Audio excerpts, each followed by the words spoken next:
విన్నారుగా, ఇదండి జయసుధ చెప్పింది. ఆమె నీళ్ళల్లో పడిపోయినప్పుడట జీసస్ క్రీస్ట్ అని పడిపోతే జీసస్ క్రీస్తుకు ప్రత్యక్షమయ్యాడట, కనబడ్డాడట, కాపాడిండట.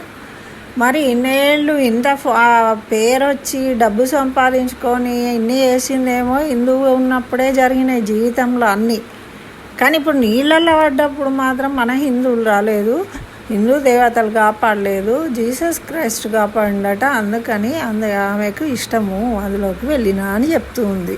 ఇది ఎంతవరకు సమంజసం చెప్పండి?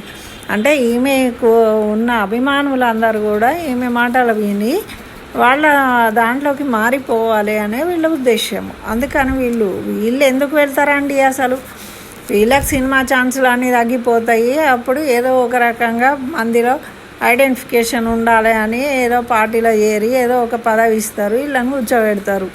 వీళ్ళు మంచిగా రెడీ అయిపోతారు, అక్కడ ఆ పార్టీలల్లో కనబడుతూ ఉంటారు. వీళ్ళకు సేఫ్టీ ఉంటుంది, వీళ్ళ డబ్బులకు, సంపాదనకు, మరి అన్నిటికీ సేఫ్టీ ఉంటుంది అని. అప్పుడు వైఎస్ఆర్ ఉన్నప్పుడు ఆమె కాంగ్రెస్లో చేరింది. ఆయన క్రిస్టియన్ కాబట్టి ఈమె క్రిస్టియన్గా మారి వాళ్లకు ప్రచారానికి ఏదో కొంత హెల్ప్ చేసినట్టున్నది.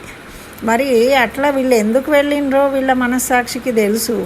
తెలిసినప్పుడు ఇట్లాంటి కథలు ఈమె నటనంతా ఇప్పుడు ఇందులో చూపించి ఆ కథ చెప్పి ఏదో మహిమ అయింది అందువల్ల ఇట్లా అయింది అని చెప్తే విన్న జనాలు ఏమనుకుంటారు? అభిమానులు, సామాన్యులు పాపం వాళ్ళు నిజమే అనుకొని మారిపోవాలనే కదా వీళ్ళు చెప్పిచ్చేది.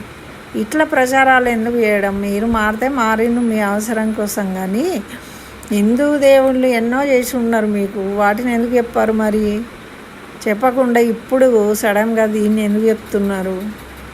అది నా అభిప్రాయం. మరి మీరేమనుకుంటారు? ఇలా చెప్పి మార్చడు కరెక్టేనా? వీళ్ళు హిందూగా పుట్టి హిందూగా పేరు సంపాదించుకొని డబ్బు సంపాదించుకొని తర్వాత ఎక్కడి నుంచో వచ్చిన దేవుళ్ళు గొప్పవాళ్ళు అని చెప్పడం ఎంతవరకు సమంజసం? మీరేమంటారు? కామెంట్లో తెలియజేయండి.